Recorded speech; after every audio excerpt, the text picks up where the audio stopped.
a nossa série, encerrar a série Ano Novo, Vida Velha. A gente tem ouvido falar nas últimas semanas, nessa série sobre... nós ouvimos sobre um novo ano, um novo planejamento, um novo comportamento. E hoje nós vamos falar sobre um novo comprometimento. Para começar, quando você ouve a palavra comprometimento ou estar comprometido, o que te vem à cabeça? Pensa aí, quando alguém fala, comprometimento, está ligado ao quê? No que você pensa? Qual que é a sua definição? Pensa aí, a gente vai conversar um pouco a esse respeito. Quando você está no meio de trabalho, trabalho em grupo, em empresas, em dinâmicas de grupo ou algumas coisas, um exemplo muito comum para falar sobre o que é comprometimento, fazer um paralelo sobre envolvimento e comprometimento. E normalmente o exemplo que eles dão é esse.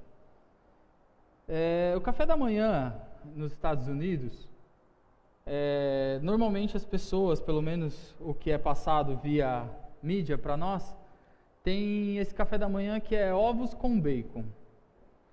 E normalmente quando ele vai falar de envolvimento e comprometimento, ele fala que para que esse café da manhã seja possível, a galinha estava envolvida e o porco estava comprometido.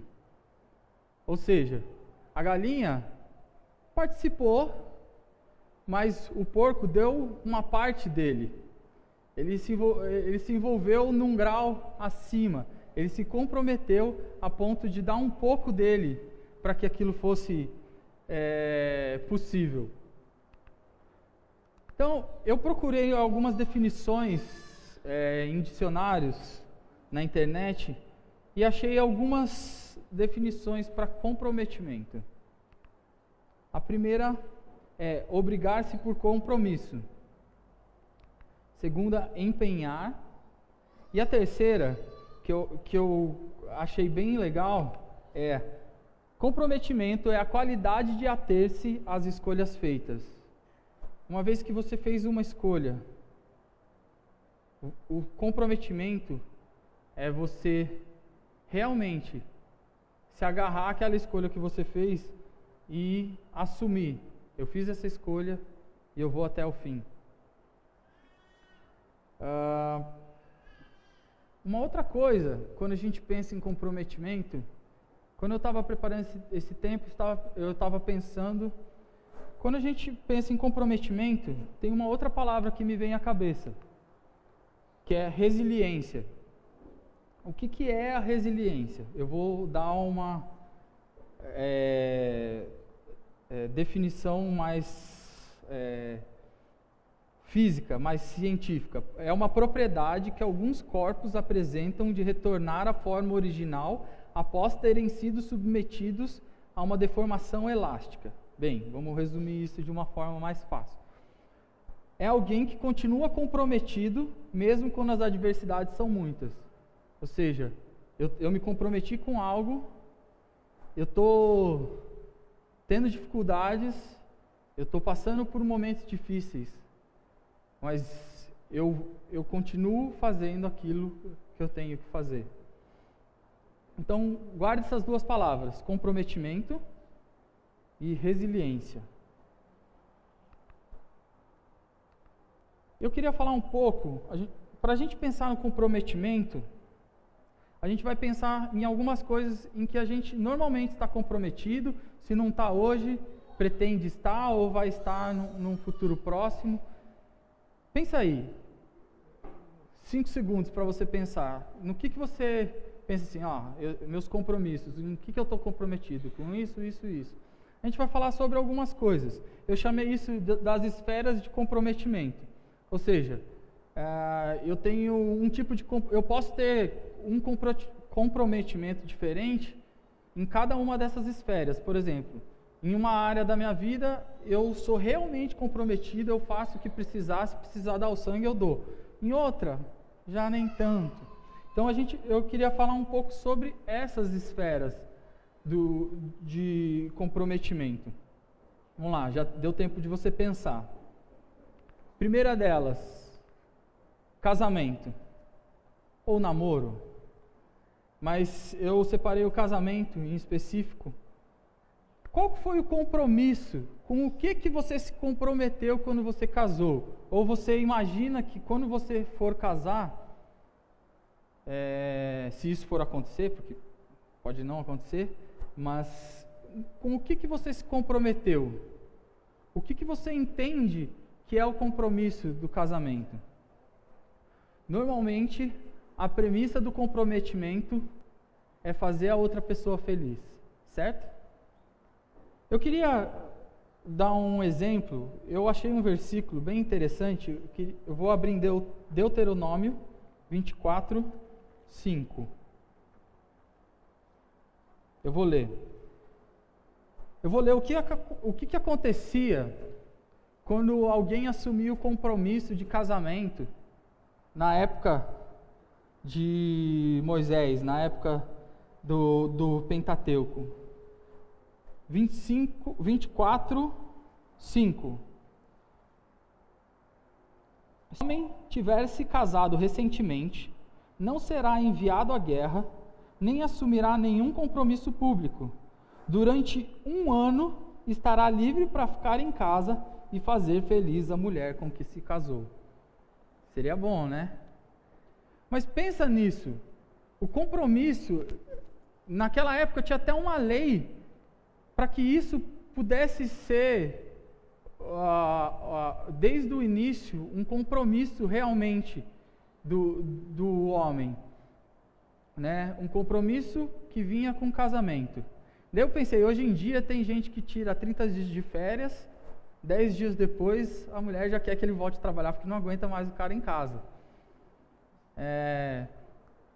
Eu não sei se eu posso me excluir dessa. Eu só tive uma e eu acho que eu poderia ter sido melhor nas minhas primeiras férias. E pensando nisso foi o que eu coloquei aqui, porque assim, se a gente pensa quando a gente assume um compromisso de fazer a outra pessoa feliz, será que realmente a gente tem se comprometido em fazer a outra pessoa feliz? A gente vai ver que a maioria das coisas, quando o nosso compromisso, algumas coisas que nós nos comprometemos, deixam de estar bem arraigadas, bem fundo em nós, é porque a gente começa a deixar a nossa vontade falar mais alto. Segunda, família. Que tipo de comprometimento você tem tido com a sua família? Seus irmãos, seus filhos, seus pais? Para exemplificar isso, eu achei um videozinho que achei bem legal. Talvez seja mais fácil de...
do for the ones you love, the things that you do for the ones you love. O texto desse comercial, é um comercial indiano, fala que para aqueles que a gente ama, a gente faz o que for preciso.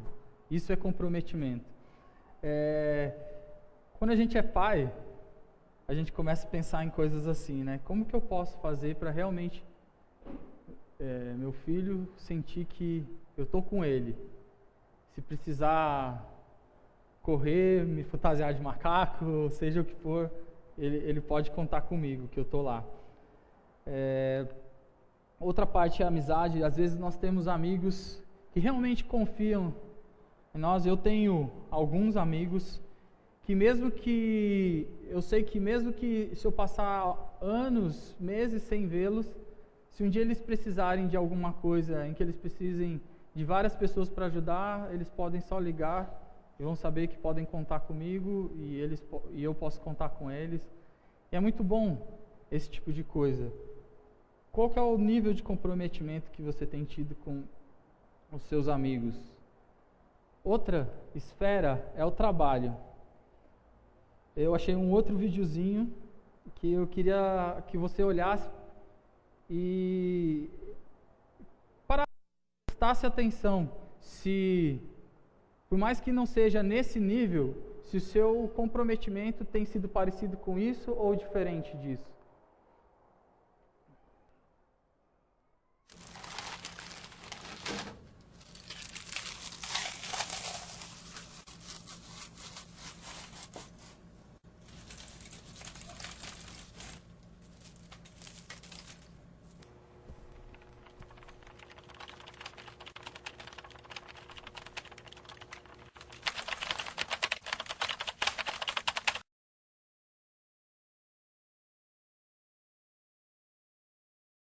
Como tem sido você no seu trabalho?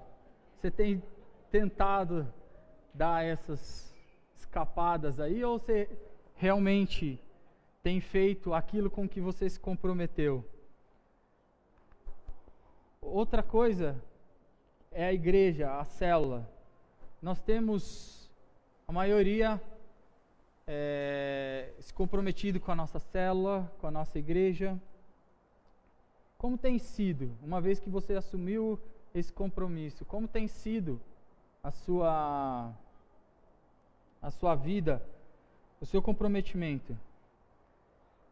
Tá certo, tem várias coisas, a gente olhou para algumas esferas e eu queria saber, agora eu tenho uma boa pergunta, como que a gente consegue realmente ter um novo comprometimento, ou que nosso comprometimento seja realmente do jeito que deveria ser? E a última esfera que eu coloquei é o que eu vou chamar de um bom caminho para começar no comprometimento, que é o nosso compromisso com Cristo. Quando você está comprometido com Cristo, realmente com o que Ele quer para você, e o que Ele quer para você, e como Ele espera que você haja, que você atue, todas as outras esferas, elas vão acabar sendo afetadas. Uma vez que você assumiu um compromisso, está comprometido com Cristo, com a vida de Cristo, todas as outras coisas serão naturalmente afetadas. E eu queria que você abrisse o texto que a gente vai usar como base, que foi o texto que o Thomas leu. 1 Coríntios 10, 31 ao 33.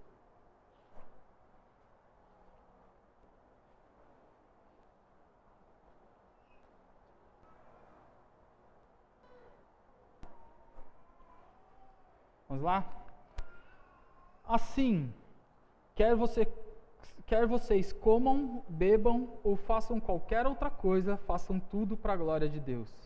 Não se tornem motivo de tropeço, nem para judeus, nem para gregos, nem para a igreja de Deus. Também eu procuro agradar a todos de todas as formas, porque não estou procurando o meu próprio bem, mas o bem de muitos, para que sejam salvos.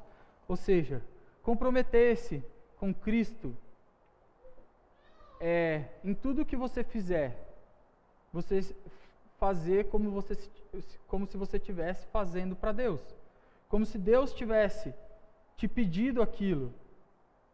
Afinal, foi Ele que te colocou lá. Ele que te colocou neste lugar. O seu comprometimento com Deus e com a sua palavra, ele não pode depender de nada externo. Por exemplo, você não está livre para escolher se vai amar alguém ou não, só porque ela fez que essa pessoa fez algo terrível. Por exemplo, alguém matou alguém, ou alguém roubou tantos milhões. Você não está livre para não amar essa pessoa. Tem um mandamento, e se você se comprometeu com Cristo, você se comprometeu em amar ao próximo como a si mesmo. Então você não tem oportunidade, uma vez que você se comprometeu com Cristo. Outro exemplo, você não está livre para mentir quando é uma mentira branca. Não, mas não vai fazer mal para ninguém, é só para não causar mais dor. Não, se a gente não pode dizer falso testemunho, não importa o âmbito, não importa a maneira, não importa quem seja a outra pessoa, não importa as consequências.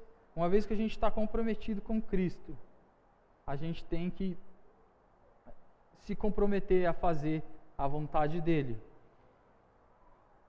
O pastor tem falado para a gente usar, nesse começo de ano, a hashtag reinventar. E eu coloquei um avisinho aqui.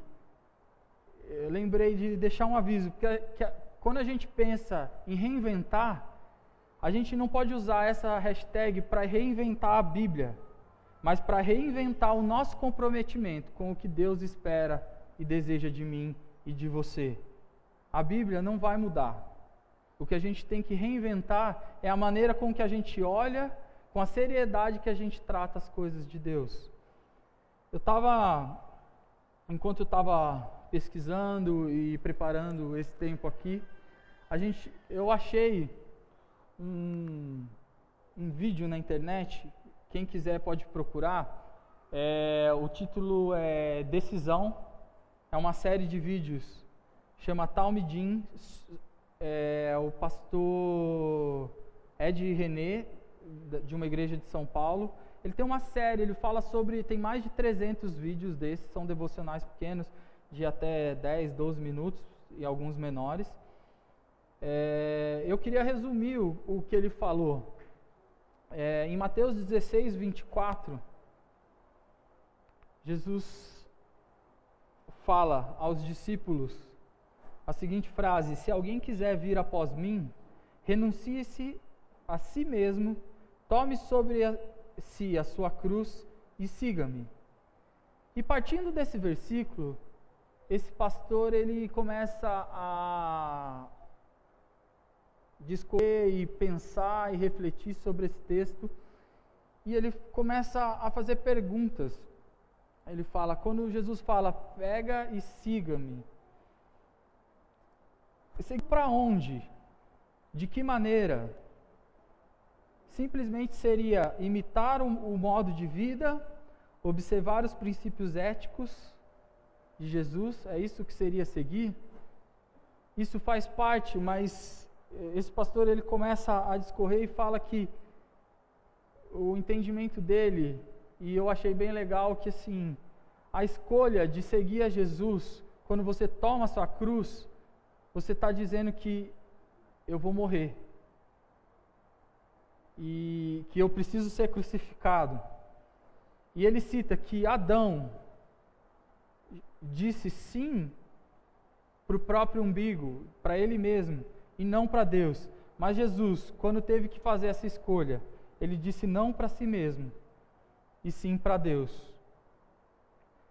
Ele continua a refletir e fala sobre que quando a gente se compromete a seguir Jesus, carregar a nossa cruz, a gente vai seguir, enfrentar a morte, mas depois dessa morte a gente vai encontrar a vida. Ele fala que o nosso problema é que às vezes que nós nos apegamos aos nossos sonhos, aos nossos planos e pensamos em nós mesmos. A frase que eu separei, que ele falou exatamente, ele falou assim: quando a gente diz sim para Deus, a gente dá um abraço em tudo e em todos, e a gente se reconcilia com a vida, uma vez que a gente estava morto nos nossos delitos e pecados. A gente se reconcilia com a vida e com as pessoas, e a partir de então, a gente não está mais no reino do ego, mas estamos no reino de Deus. Se a gente quer vida, temos de sair do reino do ego e ir para o reino de Deus. Como tem sido o seu comprometimento em relação a isso? Seu ego, as suas escolhas. E tem um amigo meu que postou um versículo no Facebook essa semana, talvez vocês tenham visto, Hebreus 12, 28. Fala assim: por isso, tendo recebido um reino que não pode ser abalado, retenhamos a graça pela qual sirvamos a Deus agradavelmente, com reverência e piedade. A gente tem recebido o reino, e a gente tem se comprometido com esse reino de que maneira? Aqui, nós somos convidados a que, uma vez que tenhamos recebido esse reino, que nada pode destruir, que a gente possa reter a graça e através dessa graça, que a gente sirva diligentemente.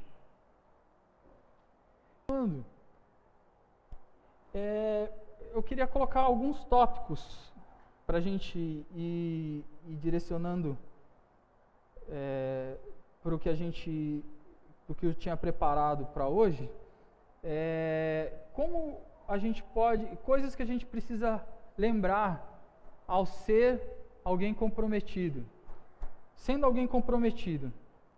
Primeira delas, eu queria lembrar você que você é importante. Uma vez que você está num grupo, você se comprometeu com algo, o comprometimento de cada um é importante.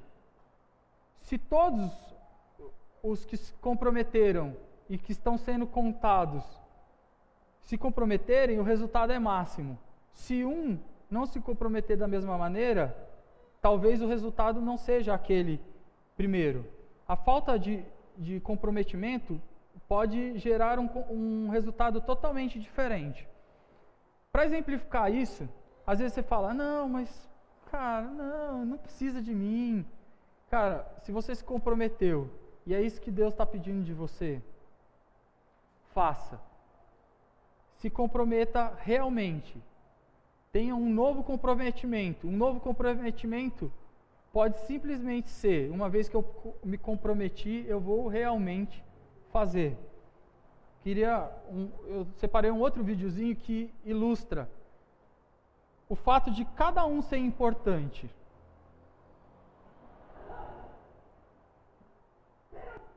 E como a presença e o comprometimento de cada um influencia no resultado.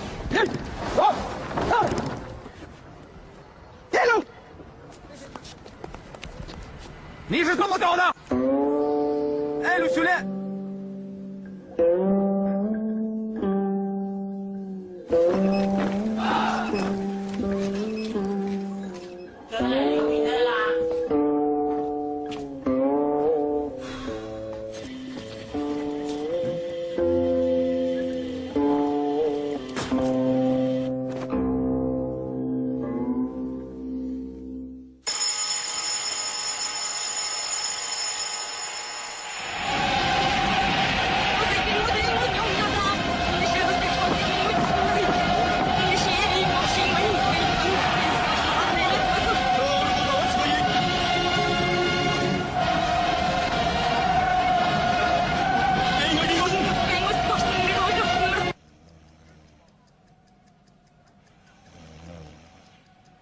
Ou seja, pode mudar totalmente a figura do resultado do que a gente tem para frente. A segunda coisa, exercitar a confiança. Esse, antes de falar, eu queria que você